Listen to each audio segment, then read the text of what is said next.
morning, everybody. I'm Christine Jacobs, and I want to welcome you to another in the series of Represent PA's breakfast briefings.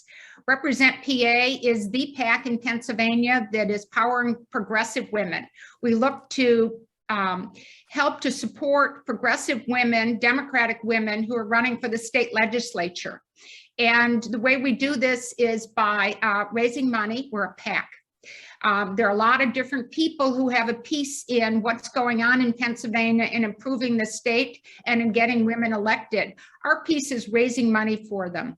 You know, Represent PA has a few overall truths. One of them is that we believe in a reflective democracy.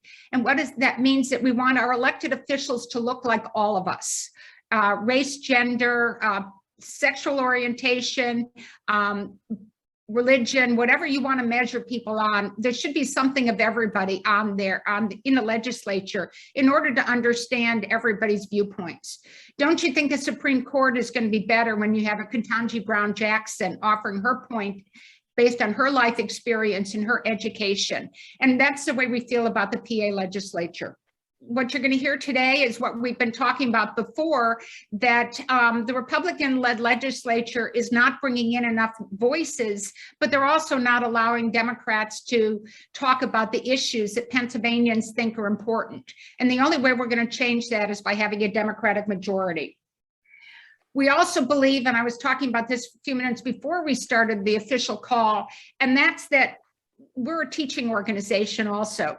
We firmly believe that if we teach people in Pennsylvania how bad things are, what's really going on in this state, what may not be bad in your neighborhood, but is really bad for other Pennsylvanians, then you're going to want to get involved. And you're going to want to get involved by giving money, by telling your friends about our work, by getting people to go door to door, by making sure people vote. Whatever means you have and whatever energy you have and whatever funds you have should go into fixing Pennsylvania.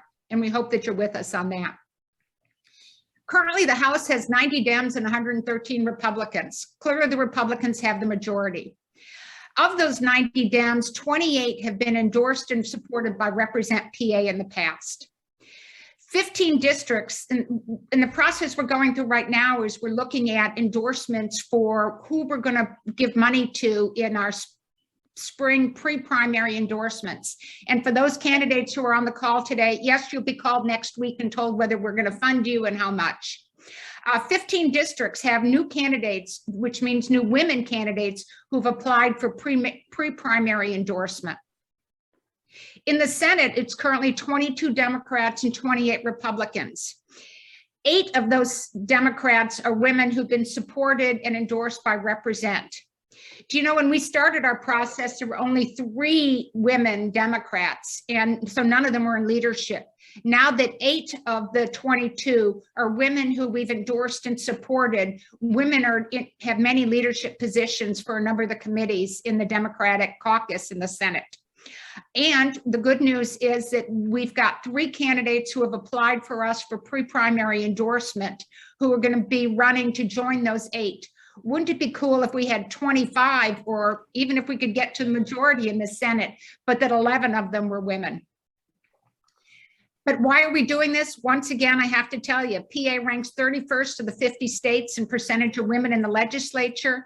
In 2016, we ranked 40th. So we've made a lot of progress, but there's a long way to go before Pennsylvania is considered equal to other states.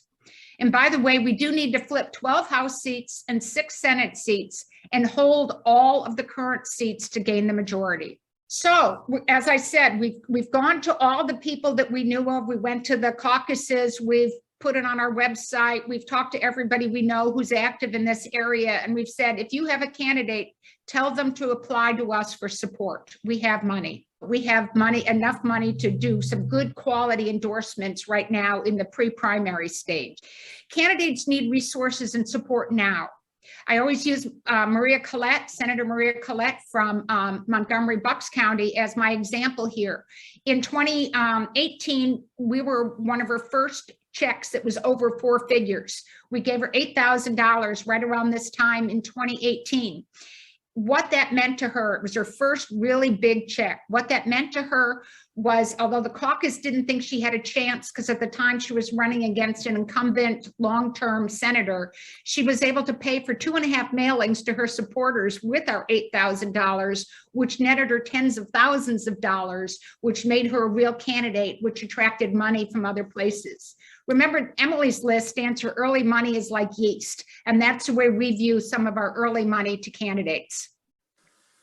Many women have primaries. One of the other things we like to do is to say that if there's a primary where there's a strong woman candidate and a male candidate, we're going to support the woman if she meets our values. Because traditionally in Pennsylvania, as in many other places, the local party will say, well, this is a very competitive district. We need a real candidate here. And the real candidate is often the white guy. And so what we want to do is make sure that the woman has an equal chance for funding and support and a chance to get through the primaries. We do have a few primaries now that feature 2 Democratic women running against each other. And so we don't support in those at the primary level because we don't think that that's a good use of our money. And we're saving some of our funds now for the general election. But our investment at this time with these candidates will make a real statement that Pennsylvanians support a reflective democracy.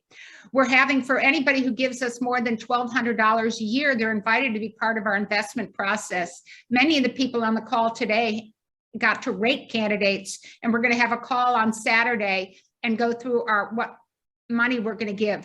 The good news is we think we're going to allocate about $200,000 at this time for these candidates, which is going to help some of these candidates in a big way. I was talking to Jamie Parapato, who heads up Turn PA Blue yesterday, talking about some of our endorsements. And she said, oh my God, you guys are game changers. And that just made me feel so good. So this is our investment strategy. We've got about $200,000 to do, but we need more money. We're hoping this will take us to close to $270,000 between early investment in re-elects and current candidates, but we need another couple $100,000 between now and September to equal what we did last cycle. Okay, where are we today, and what are we talking about today? April 22nd is Earth Day. Always has been for many years, since the 1970s. We talked a few weeks ago about the Pennsylvania Constitution with regard to education, and that the Pennsylvania Constitution guarantees good education for all of its residents. And do you know what? It's not happening. And if you've sat in on our education call, or if you didn't, it's really worth listening to the replay. You know that it's not happening. And so that several groups have gotten together and are suing the government of Pennsylvania, the leadership in the House and the Senate, and the governor's office for the poor funding and the lack of funding to support our state constitution. Well, let's talk today about what the Constitution says on the environment, that the people have a right to clean air, pure water, and the preservation of natural, scenic, historical, all the things that I have written there. You have a right to these things. Pennsylvania's natural resources are the common property of everybody. But this is not happening. Rankings vary, and you can I've pulled up all of them in recent days. US News rated us 40th in the US in terms of water quality. The Philadelphia Tribune ranked us using some different numbers on a different scale. They ranked us 47th in the nation in terms of water quality. And America's Health has ratings of air and water pollution combined, ranks Pennsylvania 48th. I find this shocking, and it affects all Pennsylvanians. So who do we have speaking with us today? In a few minutes, you'll hear from Representative Danielle Friel Otten from Chester County. We're longtime fans of Representative Otten's. We think she's done a great job. She is focusing on big issues, and she got into this issue because of the environment, because of the pipeline going through her community, because of the lack of support for what was going on to conserve and to protect the environment and to protect our natural resources. So we thought she was a natural to talk to you today. But we're going to start with Ellen Kohler. Ellen is the Director of Applied Research and Programs at the Water Center at Penn. And as we started looking at what we wanted to talk about this month because of its Earth Day implications, we really some of the things that we've talked about as part of reflective democracy is making sure that all communities are treated equally. And I know from my past work in the energy industry, people don't work, put a coal plant near the poor people, put a coal plant in an industrial area and not worry as much about who's that's affecting. You heard Donald Trump would talk about he didn't like wind turbines off the coast of Scotland because he didn't find them very attractive. He thought putting an energy plant related to coal in a different part of Scotland was much better because he didn't like looking at it. What the implications are on wastewater and on air pollution across the Commonwealth are very different. And that's what Ellen is going to talk about today. My first slide is water equity and infrastructure funding in Pennsylvania. That's what I'm going to address today. Got some slides to go through, and then I think Representative Otten is going to make some comments, and then I think we'll have time for some questions. So this is our team just at the Water Center. Just a brief foundation. We are a group of 8 folks who work with, it's an applied research center. We work with communities and utilities on all kinds of water issues across wastewater, drinking water, and stormwater. We have a variety of different areas of expertise, from civil engineering to public health. I'm an attorney by training, so I actually really enjoy the regulatory and policy elements of the work that we do. So today I'm going to talk about the 3 different water sectors. This is a sort of a simplistic way of looking at things, but it helps sort of frame things up. When we think about water in our communities, we have drinking water, wastewater, and stormwater. And from a federal level, the drinking water in our communities is managed mostly under the Safe Drinking Water Act. Wastewater, that, when we flush our toilets, that's managed under the Clean Water Act. And stormwater, when it rains on a day like today, as it hits the ground, it goes somewhere. It doesn't just go away, as a lot of people say. It goes either into a stream directly into the ground, or across, our impervious cover into a pipe and then into a stream eventually. So for our drinking water, that's managed under the Safe Drinking Water Act. Most of my comments are going to be focused more on the Clean Water Act, so this is the only point where I'm going to talk more about this legislation. But the Safe Drinking Water Act at the federal level sets drinking water standards. The primary standards are required of all public systems, and secondary standards are, applied as there are issues around non-health topics. So things like taste and odor. Public systems are defined as systems that have 15 connections or serve at least 25 people for at least 60 days of the year. And there are different kinds of systems. And, for me, this was absolutely learning curve for me, because I just didn't think about the variety of different kinds of drinking water systems that we have. Community systems are systems that serve people all year round. That's what most of us interact with. But we have also these non-community systems, so systems that serve people in different kinds of settings, like at schools where they're not there year-round, but it's the same population of people during that entire time, or campgrounds where you've got a different, maybe not year-round, and you've got a different set of folks coming in and out. So just different kinds of systems that we're managing. I want to make clear that the Safe Drinking Water Act does not apply to bottled water. That is regulated under the Food and Drug Administration, and it doesn't apply to private wells that serve less than 25 people. So a lot of people in Pennsylvania get their drinking water from private wells on their property, and that drinking water is not regulated under the Safe Drinking Water Act. There are public health standards that would apply to that well water, but it's not regulated at the federal level. So most of my comments today are going to focus on the Clean Water Act. This year is the 50th anniversary of the act passing, and the goal of the act is to restore and maintain the chemical, physical, and biological integrities of our water. And at that time, our goal was to eliminate discharges into our waterways. Oh, look at that lovely misspelling. Anyway, but by 1985, we have not eliminated discharge. We have not eliminated pollution, but we have done a lot in terms of cleaning up our waterways. And that is because the other element of the act was to set minimum standards that created a level playing field across states with respect to water quality. The act does allow for states to adopt more stringent protections, and then that happens in some settings, but frankly, the the minimum standards are what has created the most impact in terms of cleaning up our waterways. And the way the Act works, there are a variety of different elements, but the most important parts have to do with the permits, and they are under a program called the NPDES permit, which is the National Pollutant Discharge Elimination System. That was the goal, eliminating this discharge. Those permits limit the amount of pollution that can be in the water as it leaves a manufacturing facility, for example, and enters into a river or a stream. That was sort of our initial permits, and boy, that did a lot to clean up our local waterways. Just regulating those outfalls that were directly like pipes, like the picture in the top corner, like pipes that were out discharging water directly back into the waterways and limiting the amount of pollution into them. The next sort of phase of implementation of the permitting had to do with combined sewer overflows. These were not every city in the country, and certainly not in Pennsylvania, has this kind of a system. But when they were built, the idea was that we wanted all our wastewater to be treated before it hit waterways. It wasn't a bad idea. The intention was good. Let's put it that way.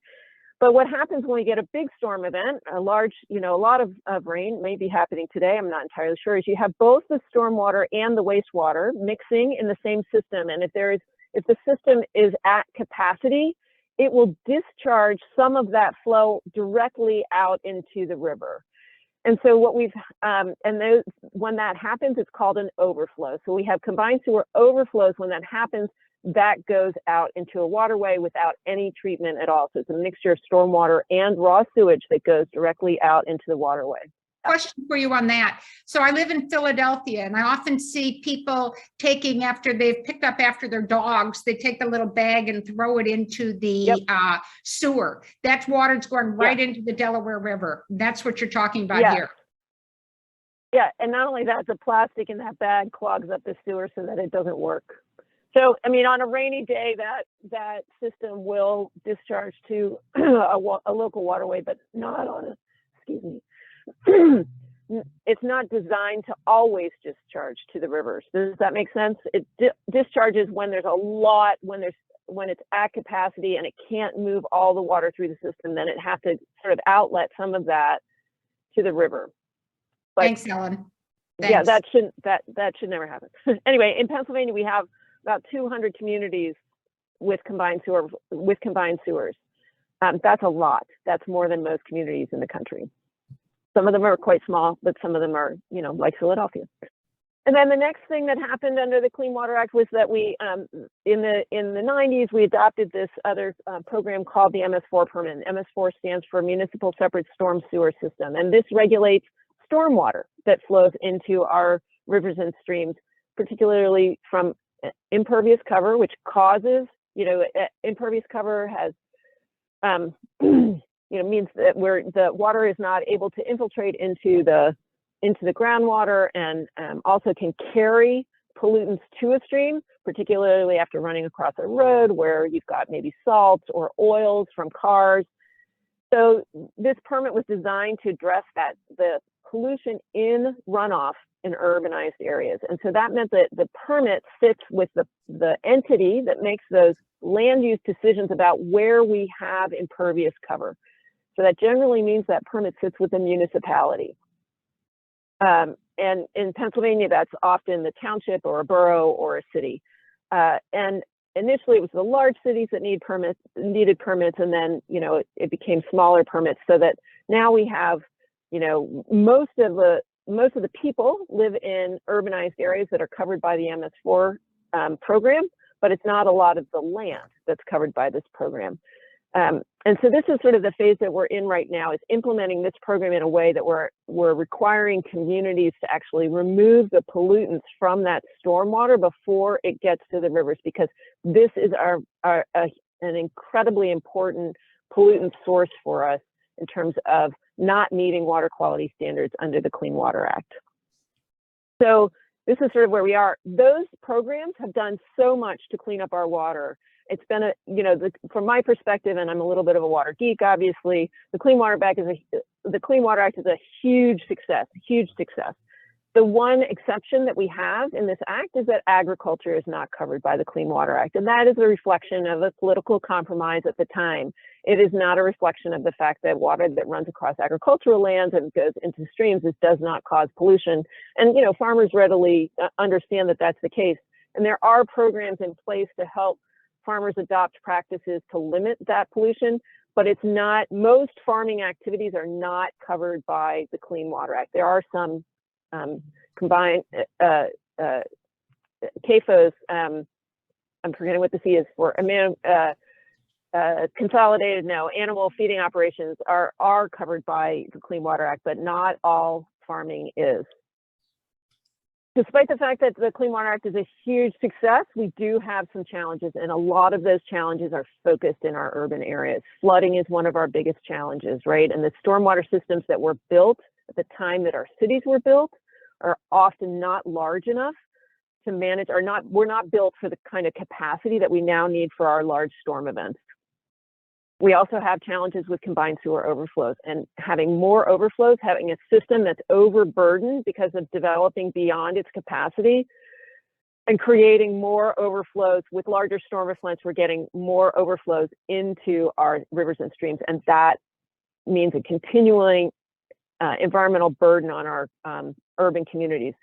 But while there is a permit that requires that those communities reduce the amount of pollution from that stormwater, it's very costly, and it's a very challenging fix to make these systems, to sort of retrofit these systems so that they are not continuing to overflow into our waterways. And so communities have basically been given more time to fix this problem. The problem with having more time is it extends the environmental burden on those urban communities. We also have a lot of heavy metal problems in some of our waterways. Those often affect urban communities more than other communities. Some of you, particularly in Montgomery County, but probably across Pennsylvania and in the region generally, may be experiencing issues with this new contaminant. Well, it's not a new contaminant, but PFAS and PFOAs. But we're identifying that pollutant in more of our drinking water supplies, and also affecting and just seeing it more in surface water as well. High nutrient levels. This may be something that doesn't seem like it should be an urban challenge, but if we get a water body that is challenged by high nutrients and then couple that with higher temperatures as a result of climate change, we get more algal blooms. And if that water supply is a source of water for a community, for an urban community, then that becomes a challenge. This is the case in Toledo, and you may have heard about that challenge in the past. Lead pipes are a challenge. This is not so much an issue governed by the Clean Water Act, but we know it's a challenge in a lot of urban communities. Most water systems now do not use, they've replaced their lead lines that are their distribution lines. Our challenge now is that line that goes from that distribution line into the home. That's called the lead service line, or the water service line. The problem there is that half of that service line is on public property, and then the other half is on private property. And so a lot of water systems are challenged with whether it's okay for them to frankly use their resources to replace those lead service lines, because half of it is on private property. And navigating that challenge is where we are right now in terms of addressing this really important urban water issue. Fish advisories, you would not think this is an urban challenge. We have a lot of subsistence fishing going on in urban areas. And so if we have waterways that are contaminated, and as a result, fish that have fish tissue that is contaminated, that affects our urban communities, because we do have people eating those fish for subsistence. Lack of access to waterway and lack of access to swimming are things that, the goal of the Clean Water Act was to provide clean water for communities and waterways that were clean enough for fish to live in them. That's a really good indicator that that waterway is clean, but also for people to recreate in those waterways. So while the Clean Water Act doesn't actually require access to those waterways, ideally we would be providing that access in urban places so that people can recreate there. But as we know, these challenges, persist in our urban areas, and this is just, sort of a smattering of literature out there about how the challenges that we still face, and that the Clean Water Act is absolutely able to address we just need to use the tools in the Act to do it, that a lot of those challenges hit our urban areas more substantially and inequitably, right? So we have more flooding that affects Black neighborhoods more. We have, quite frankly, drownings that are more experienced more and with people of color, and lead service line challenges that are more impactful in our communities of color as well. So with all this context in mind, so I'm going to turn sort of to the infrastructure piece now, because, you know, like everybody's like, well, we need to fix our water systems and provide clean water to our communities. And this conversation's been going on for a while. And as you know, there's a new legislation in place. But before that legislation passed, we thought it would be good to do some research to look at how that funding is hitting the ground in Pennsylvania outside of communities like Philadelphia. Like, what about the smaller urban areas? Is the money that is available to work on, you know, to support those water infrastructure systems, is it getting out to those communities? So that was our research question. So we decided to look at a set of communities here in the Allentown area. For those of you who aren't familiar with Allentown, it is, as you can see from the inset map, it's north and just a little bit west of downtown Philadelphia. The Lehigh River runs through this area. So the Lehigh starts at the top of the slide and runs down and then makes this sharp turn right at Allentown and heads out to the Delaware River, the main stem of the Delaware River. So it makes this very sharp turn and creates an L here. And these communities here, Allentown, Bethlehem, Catasauqua, Copley, these communities are the communities that we focused on in our research. So we conducted sort of a high level, very, very high level, collecting some information just to look at capacity to pay and potential to pay. So for potential, you can look at things like population, you know, how many people would might be able to help support the kinds of fixes that are needed in a water infrastructure system. You know, are they employed, you know, those kinds of things. And then capacity is more about, can they actually afford to do it? So what's their poverty rate? Do we have a median household income that would allow them to be actually, you know, where they could afford to pay the water rates that might be required to actually address the challenges in their stormwater, wastewater, and drinking water systems? And so, you know, this collection of 8 communities, what we see is that we have some communities that may look like they have a higher potential, like Allentown has a lot of people. But as you look across, their capacity is probably pretty low, right? They have a pretty high poverty rate, pretty high, and this data is from more than a year ago, so it's a little bit dated. But you know, a relatively high unemployment rate and a low median household income. Whereas a community like South Whitehall has a, you know, at least in this compilation of communities, they have sort of a medium number of people, but higher capacity to pay as you look across, because they have a lower unemployment rate, lower poverty rate, and higher median household income. Across Pennsylvania, what we see is that our cities and our boroughs are less able to pay. They have lower, generally, this is a very big generalization, but generally have lower median household incomes. And I do want to point out that the median household income is one indicator that's used. It's not a great indicator because we need to be very aware that communities can have some members that are very, you know, that have incomes that are very high, and other community members that have very low incomes, and you'd end up with the same kind of a, you know, and what might look like a pretty healthy median household income, and yet the folks on the very lower end would have a very hard time paying the kind of water bills that you might need to fix the system.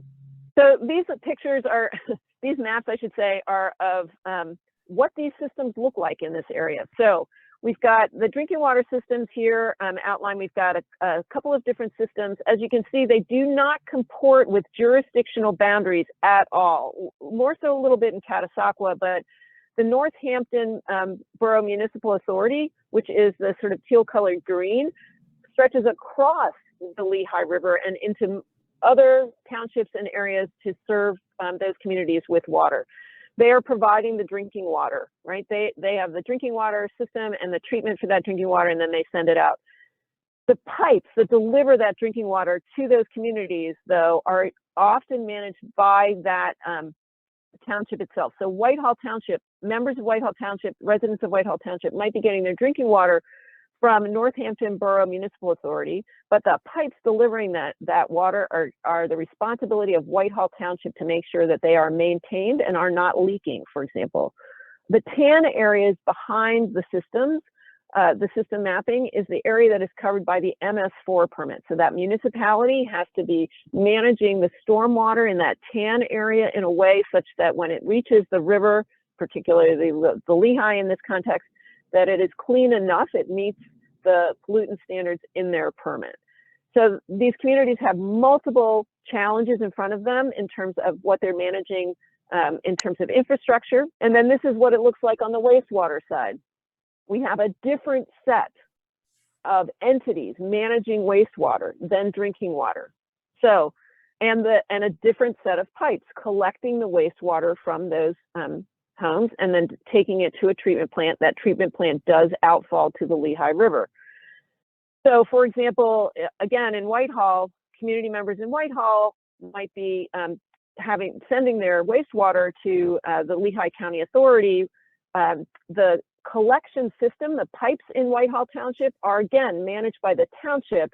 They pay the Lehigh County Authority to do the treatment piece.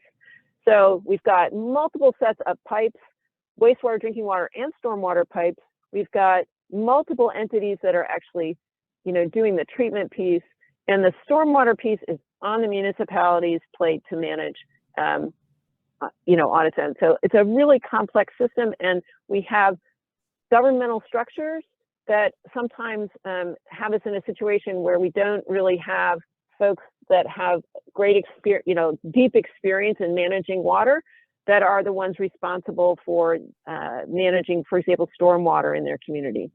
And this is a map using the CDC Social Vulnerability Index. This is a really great tool that people are starting to use more broadly. It's relatively new. I encourage you to look at it, but it looks at things like health indices clearly, but also racial indices and income indices, and shows us that these communities right around Allentown are very challenged in terms of vulnerability. And it's a little hard to see where the Lehigh comes through here, but it comes down and makes that right-hand turn out to the Delaware, right in the middle of that dark blue blob where it says Allentown.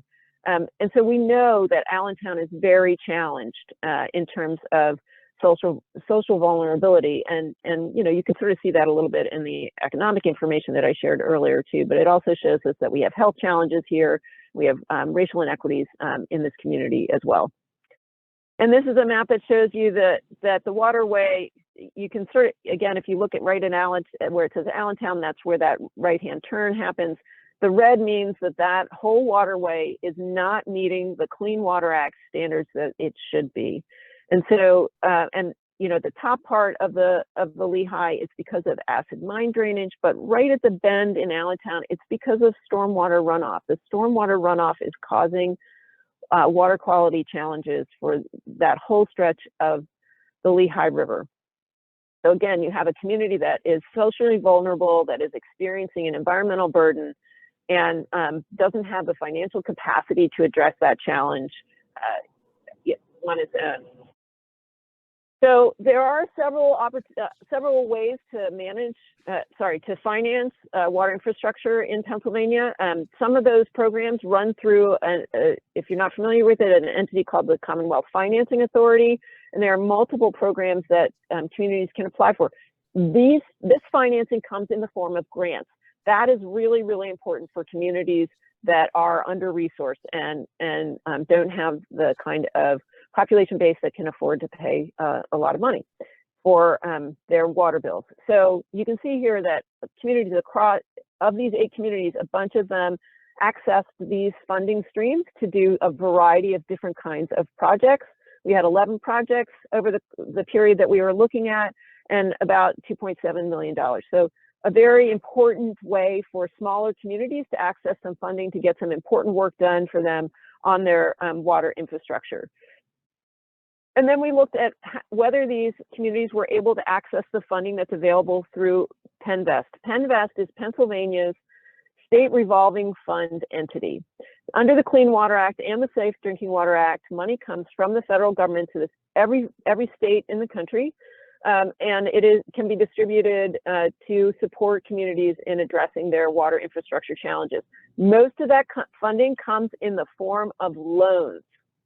They're low interest loans, and that's really important because it means that it's much more affordable to get a loan from Penn than say from a bank or on the municipal bond market.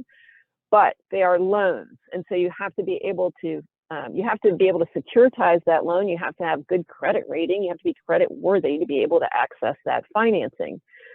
What we saw here in this set of communities was that we had, some communities that were able to access that funding, and for pretty big projects, but only 4 projects, but for a total of $20 million.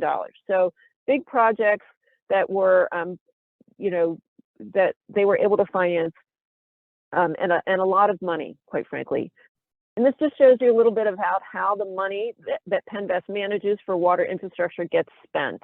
On the right-hand side, what it was for that annual distribution, but on the project summary side, since the inception of Penn since they had these loan financing program, you can see most of it is spent on wastewater. That makes sense. Wastewater is expensive to manage and to treat, but not that much is spent on stormwater, and not that much is spent on non-point source pollution. Non-point source pollution is the kind of pollution that gets into our waterways as a result of, not through a pipe, let's just put it that way. So can absolutely be part of our challenge in urbanized areas from runoff from,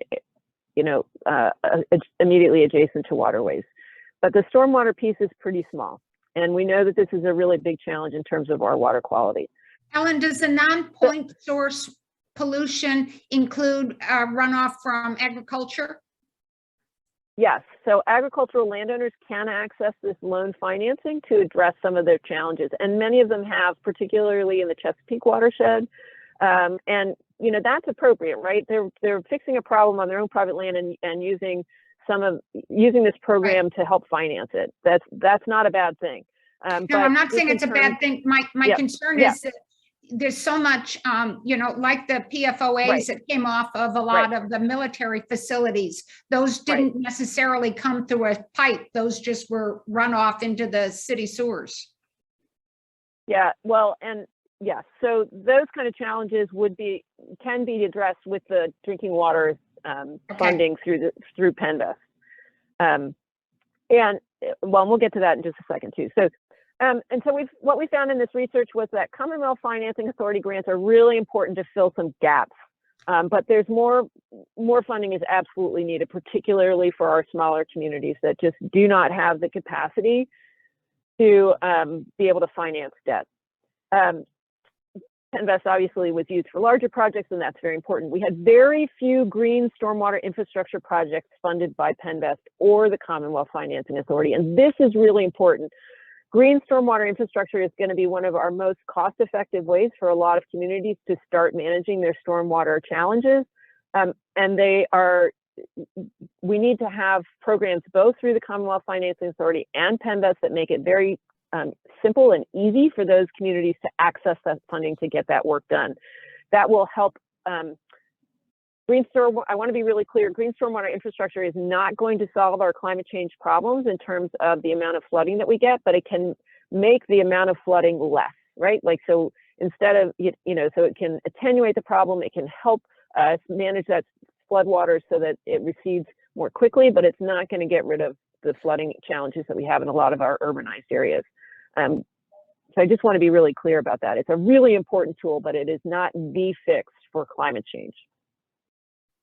It's hard for our communities to get to either the Commonwealth Financing Authority or Penn because unless they have planning support. So if you're a community that's already under-resourced and you have a water infrastructure challenge that you need to address, you have to plan that project before you can even go have a conversation with Penn or the Commonwealth Financing Authority. If you don't have the resources in your budget to do that planning, you are stuck. And these programs, as they exist right now, do not cover planning up front. Sometimes in the Penn setting, you can get those planning costs reimbursed after the fact, but if you don't have that money up front, you're stuck. huge maintenance challenges. One of our biggest issues is that this kind of funding cannot be used for maintenance. So for regular maintenance, it can be used to replace pipes, but it cannot be used for regular maintenance. And we have, a lot of our challenges that we just haven't been maintaining our systems the way that we should. And we should make those investments in the existing systems first.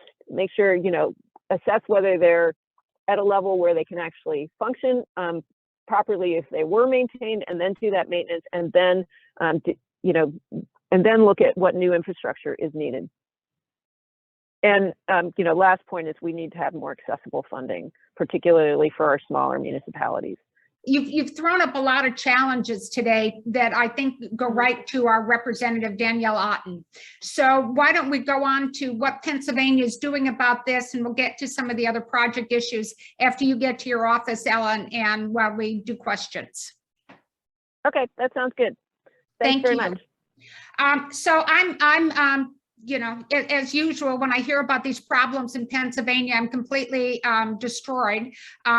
They're all things that you kind of know about. One of the things that I thought was really revealing in the information that she gave us was looking at how integrated these things are.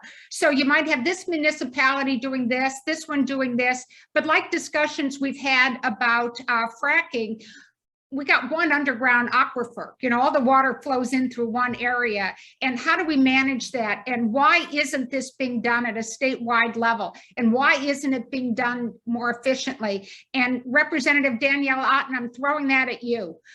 What's going on in Pennsylvania, and why do we have a system like this? And why aren't you doing something about it? Hi, Christine. Thanks so much. And thank you, Ellen, for that very detailed overview of how water projects work in Pennsylvania.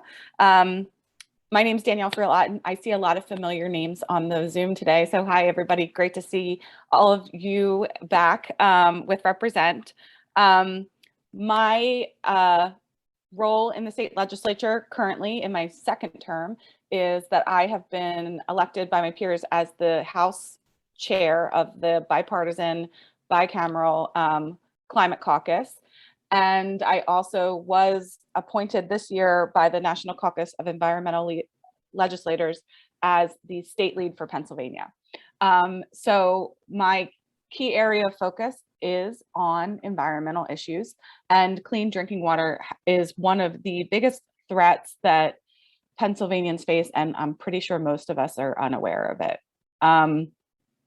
So there's so much to go into, but I think starting with a little bit of what Ellen talked about and the need for this infrastructure investment across the state, and why the Build Back Better plan is so important in Washington, because I would say probably the number one issue I know for my municipalities that municipalities are facing right now is the maintenance of stormwater infrastructure, water infrastructure, wastewater management, stormwater management in the face of climate change, in the face of these increasing storms and increased development. Just this weekend, I had a township supervisor reach out to me because a wetland was filled with mud from a local developer that was building a housing project.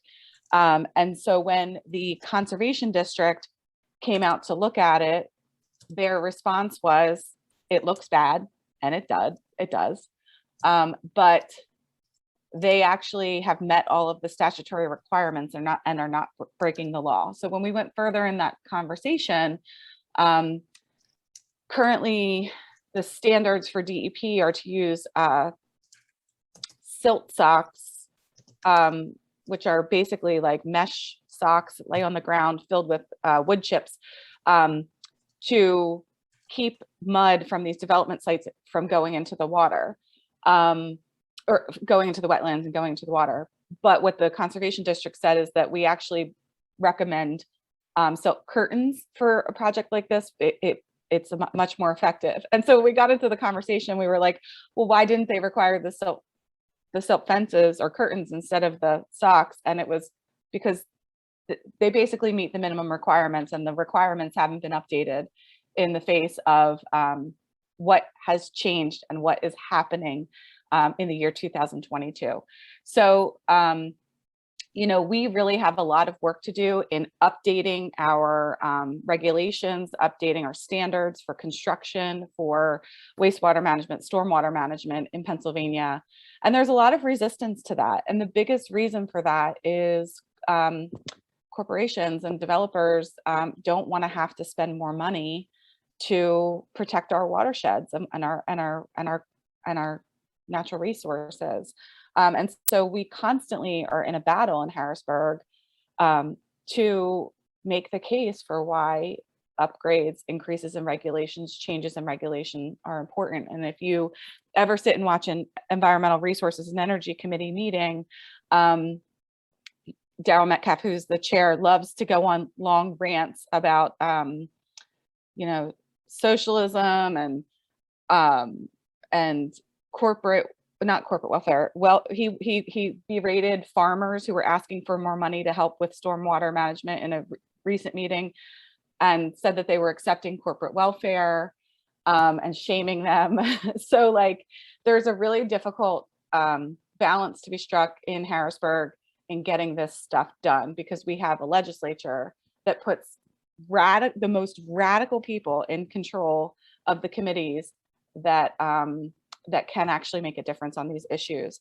One of the other things that I think the comment that I saw at the top of the chat was really good, and it said something along the lines of privatization is not always good. And I wrote a note on that because it's really actually part of the crux of the problem. So Ellen mentioned that Penn is where a lot of the funding comes for these municipalities.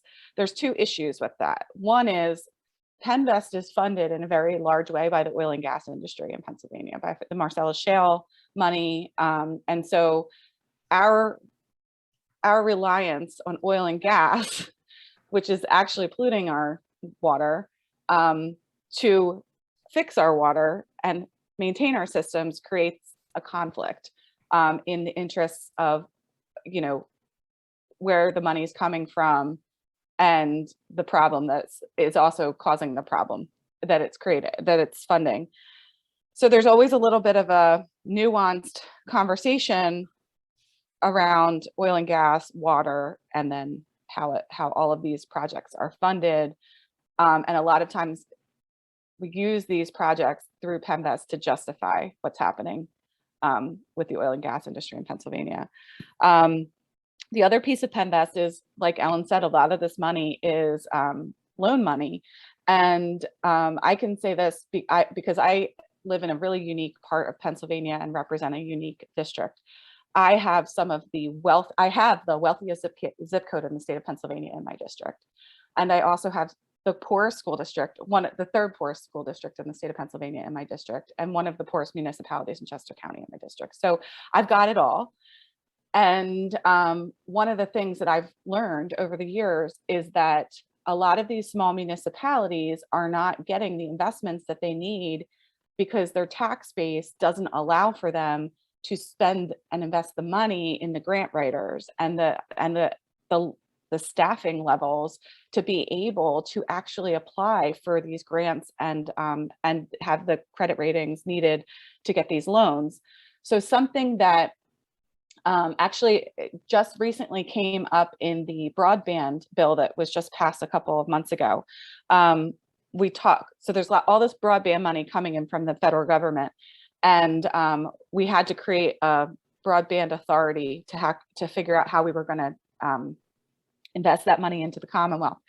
And so my conversations were around equity and how we make sure that the wealthiest municipalities aren't necessarily the ones that are prioritized, because it's actually the poorest, most under-resourced municipalities who have the greatest need in this area.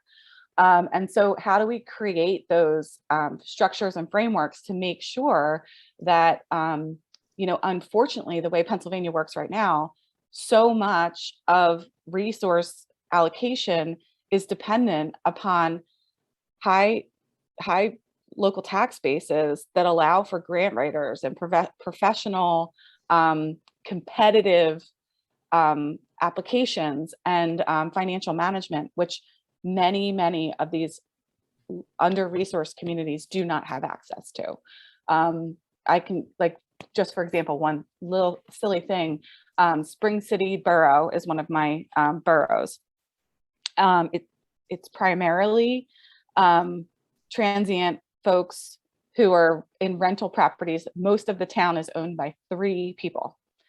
And those 3 folks are, they own most of the property, and they are resistant to investing in the community until property values go up. And they think that, like, Phoenixville is going to do that. And then they're trying to do economic development in the town, and they've been trying to get money for a parking lot, like a parking lot in their downtown, because one of the biggest problems with their downtown is parking.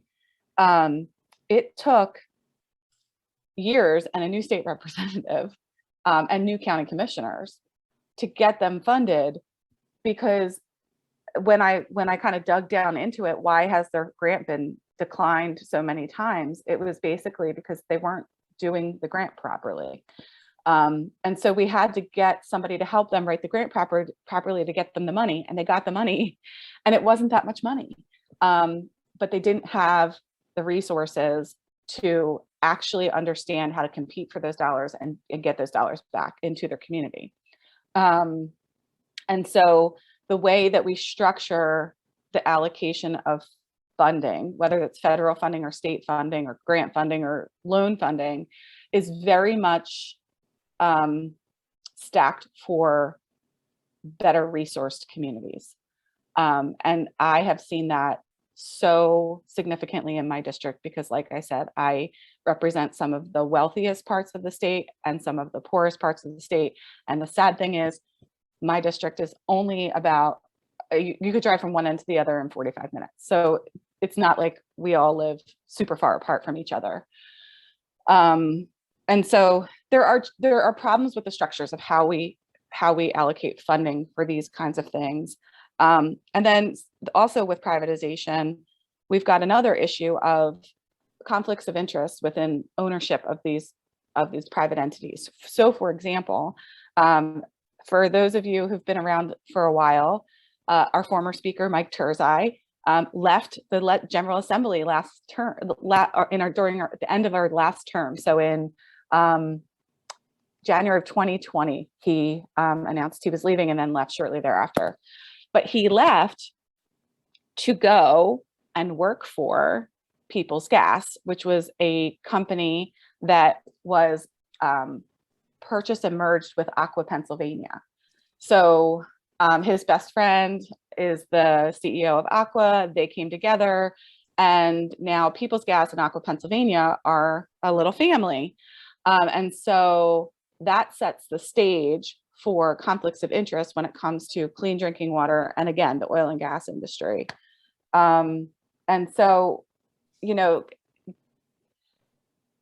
transparency, having really stringent rules around conflicts of interest in private organizations are taking over our public resources are really important. And that's why the work here is so important, because if we do not get a Democratic majority, if we do not keep the governor's office, we are at risk of, my opponent from my last race actually posted on Twitter today, it said that I am personally responsible for the war in Ukraine, and drill baby drill, you know. So so the mentality of the Republicans right now is that we are just going to double down on the harm that we've been doing to Pennsylvania in terms of our public health and our drinking water. And we're just going to continue to privatize. We're going to continue to deregulate. I had a conversation with a staffer this week about just how careful you have to be with the conversations you have with Republicans around the issues that you care about, because the way that they come at them are so different, and sometimes it can do more harm than good. So I had an issue with a disability rights situation with a constituent, and I went to talk to the chair of Human Services, and the constituents were like, oh, you guys are in agreement on this, blah, blah, blah, blah. And I felt like I was sitting on the sidelines of a football game as the chairman was telling me, I'm going to be so pumped. I'm going to be so excited about what's coming in January because we're going to deregulate the whole system. And that's the solution to this problem. And I was like, oh my God, no. You know, and then I find myself in committee in January fighting for why we need regulation, because we can't allow people to be exploited. And we have to ensure that we're protecting people with disabilities from exploitation and la-di-da. So, you know, Republicans come at these problems so incredibly differently. And if Democrats are in control, not every Democrat is great on environmental issues. There's actually a very small minority of us who are. But the approach for Democrats is different in terms of what I talked to one of my supervisors about this week with the water issue that happened in the wetland where we are.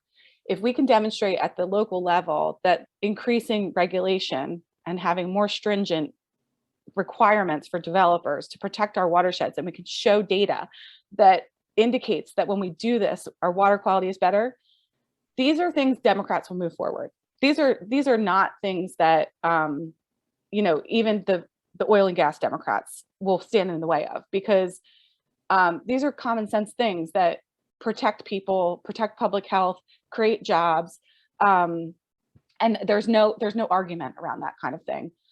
Whereas if in a Republican majority, you're going to say they're going to say this is costing industry more money, this is raising the cost of housing, blah blah blah blah blah. And so the approach is so different, and that's why the work here is so important. And my notes were a little bit different than what I got into, but I highly recommend that if you're interested in this issue, the Physicians for Social Responsibility have done some really great work on water and public health in Pennsylvania.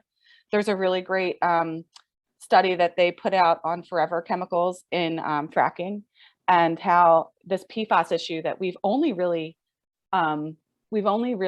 focused on around military bases in Pennsylvania actually is also a problem when it comes to fracking. And because of things like the Halliburton loophole and the hazardous waste loopholes, all kinds of stuff is going into the ground that is not being tested because that industry is exempt by these Halliburton loopholes and things like that. And the outcome, and I'll show you this picture that literally is what I keep in my heart and I carry with me when I go and I fight with Daryl Metcalf in Harrisburg, is this is the outcome. I'll never forget the day that a woman in Edgemont, Pennsylvania posted this on Facebook, and it was a picture of her daughter. She's a nurse at CHOP. She had put her daughter in the bathtub, turned her back for a minute, turned back around, and her daughter's sitting in this dirty water. Later, they tested their water, and there was BTEX in their water. There's toluene in their water.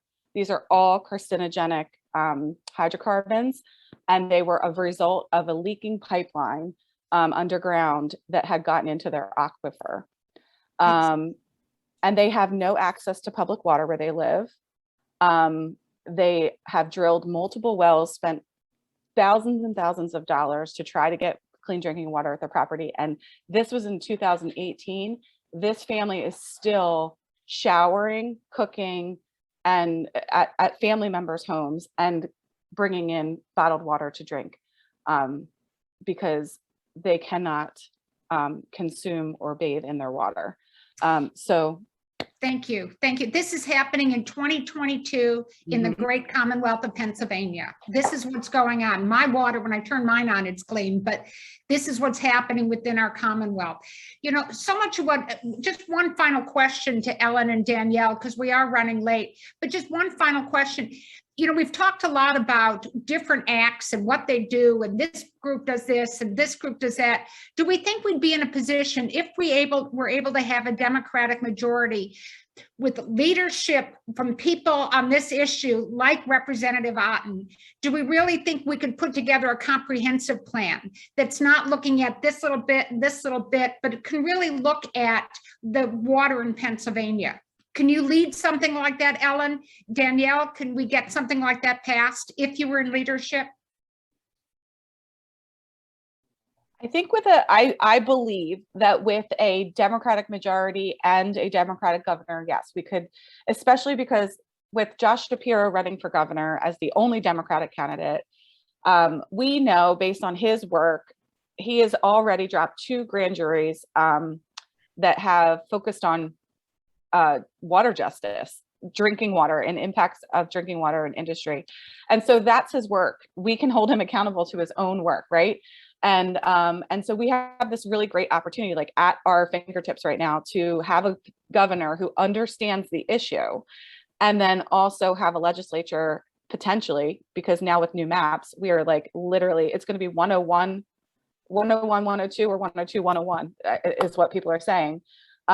We have this opportunity to put these there. I mean, the ideas are there. We have legislation, we have partners like Ellen who can bring this all together. And the beauty of it is that so much of the problem is coming together to really spell out what we need to do. And I think really that is, we need to be testing our groundwater, what's going in the ground, so that we know that what's coming out of the ground isn't poison. And then the other piece of it is we need to focus on equity. We need to focus on making sure that local communities who are most impacted by pollution have access to resources to protect themselves. And right now, the way that we structure that is not there. And I know with everything in my being that a Democratic majority wants to make resources more equitable to every community, especially frontline communities in Pennsylvania. And so I think there would be, I believe there is a political will to make that happen. And we just need to make the political will to get people to the polls in 2022, because we know that when Democrats vote, Democrats win. And so that is the work. Thank you. Ellen, any final words for us? I do think that it's really important for the focus to be on community needs and understanding what across Pennsylvania, what those challenges are, because as we address the most socially vulnerable communities and what their water needs are, that benefits everybody across the entire state. Those investments help address multitude of problems across health issues, across wealth issues, and so that's why I recommended the book to some of us. She really lays out very clearly that those investments in under-resourced, socially vulnerable communities benefit everybody. Those investments in those public infrastructures that we need to support our communities are investments that double themselves really, really quickly and benefit everybody across the entire state. And what we know is that communities are very challenged by how they're going to be managing for climate change, and particularly with large storm events in Pennsylvania. We know that a lot of communities have this challenge, and we need to help them address that. That's the kind of, that's what our representatives need to be listening to. They need to be listening to what's happening in our communities. I think that generally happens when we have folks that are truly representing their communities, let's just put it that way, and listening to what their communities have to say. I am not familiar enough with the individual legislators in Pennsylvania. I will just say that in general, it is very difficult to get any alignment from the legislature with what we hear when we work with communities, right? That is not the conversation. It's not the same conversation. When we talk to communities, whether those communities are Republican or Democratic communities, they have water needs. They do not have the tools that they need to address them. And I do think that a legislature that was more responsive to their community needs, probably more likely to be more Democratic. I would have to agree. That's what we see in the communities in Maryland, for example, even with a Republican governor. That's what we see in other communities that have more of a Democratic legislature and executive branch. Thank you. And Ellen does work for a nonprofit. She's not allowed to endorse candidates or parties. I should have said that right up in the beginning, but I think what you heard from Ellen was the real need for change and what's going on, and telling you what's going on in Pennsylvania on this subject. And why isn't it getting done? Because it's all divided up into these little bits, little pieces, little things all over the place. And what you heard from Representative Otten is, we know this. she knows this. She's trying to put together organizations from across Pennsylvania to deal with these things. One of the cool things we feel at Represent, and that I'm very proud of, is that first of all, that we've supported candidates like Representative Otten and made sure she knows that we support her for whatever she's doing, but also that we've helped elect women across this Commonwealth who like to work together, who are willing to do things, not just be somebody. And that's what's really cool, is so that they don't have to be experts on water and pollution, but they know when they need an expert on it. Like when I needed the expert on it today, who did I call? You know, and the other members, we've got people who are experts on education. We've got people who are experts in healthcare. We've got people who are experts in so many other areas, but they know how to work together. And that's why we were happy to have you on the call today, Representative Otten. And that's why we need to make change. So I want to, thank you all for sticking with us for longer than our hour. But I learned an incredible amount. I always get both so depressed at these kind of calls because what I'm hearing is just such a mess in Pennsylvania. But I also get so motivated to make change and motivated for the work we're doing, because if we can keep electing people like this, if we can elect people who then when they get there going, oh my God, I don't know what to do about water, but I know who's the expert on it, maybe we can get something done, the better we'll be. Check out our website at representpa.org. I mentioned early on, we're going to be allocating $200,000 this weekend to candidates who meet our needs, who have applied to us. But we have more candidates out there. There are more people out there that we want to support. If we don't get them this round, we'll get them next round. We're just going to keep raising money as quickly as we can to support them, because this is as Representative Otten said, remember, there's 203 members of the House right now. All predictions are the final numbers in after the November election may be 101, 102, or 102, 101. And we want to make sure that the Democrats are the 102, because just like having even the 50-50 in the United States Senate, having the majority means you run the committees. Having the majority means that you're Dick Durbin bringing in that Senate Judiciary Committee meeting and not Lindsey Graham. Volunteer with us, volunteer with other organizations that support these kind of initiatives. Invite friends to join us. The more we spread the word, the better we'll be. Our next breakfast briefing will be Tuesday, April 19th. What we're going to do over the course of the next few months is probably we'll alternate between these kind of teaching/learning events and meet the candidates. And because we have candidates from all over the Commonwealth. So after we do our endorsements, many of them will be invited to join us on April 19th, or an event in May, or an event in June. But I want people to know, just like we ask you to understand how hard the work is for Representative Otten right now, what she's got to do to try and lead change, and how much better things would be if she was in the majority. You're going to meet women over the next few months who want to be joining her, who want to be part of this, who want to make change in Pennsylvania. And hopefully that'll invite you to invest with us. So thank you very much. I thank you all for being with us today. One other thing we are doing on April 11th, for anybody in the Philadelphia area, we're having an evening fundraiser for Val Demings, who's a congresswoman, a member Judiciary Committee from Florida, who's running against Marco Rubio. So check out our website if you'd like to donate and come and meet a future United States Senator. Please join us. So thank you all for being with us today.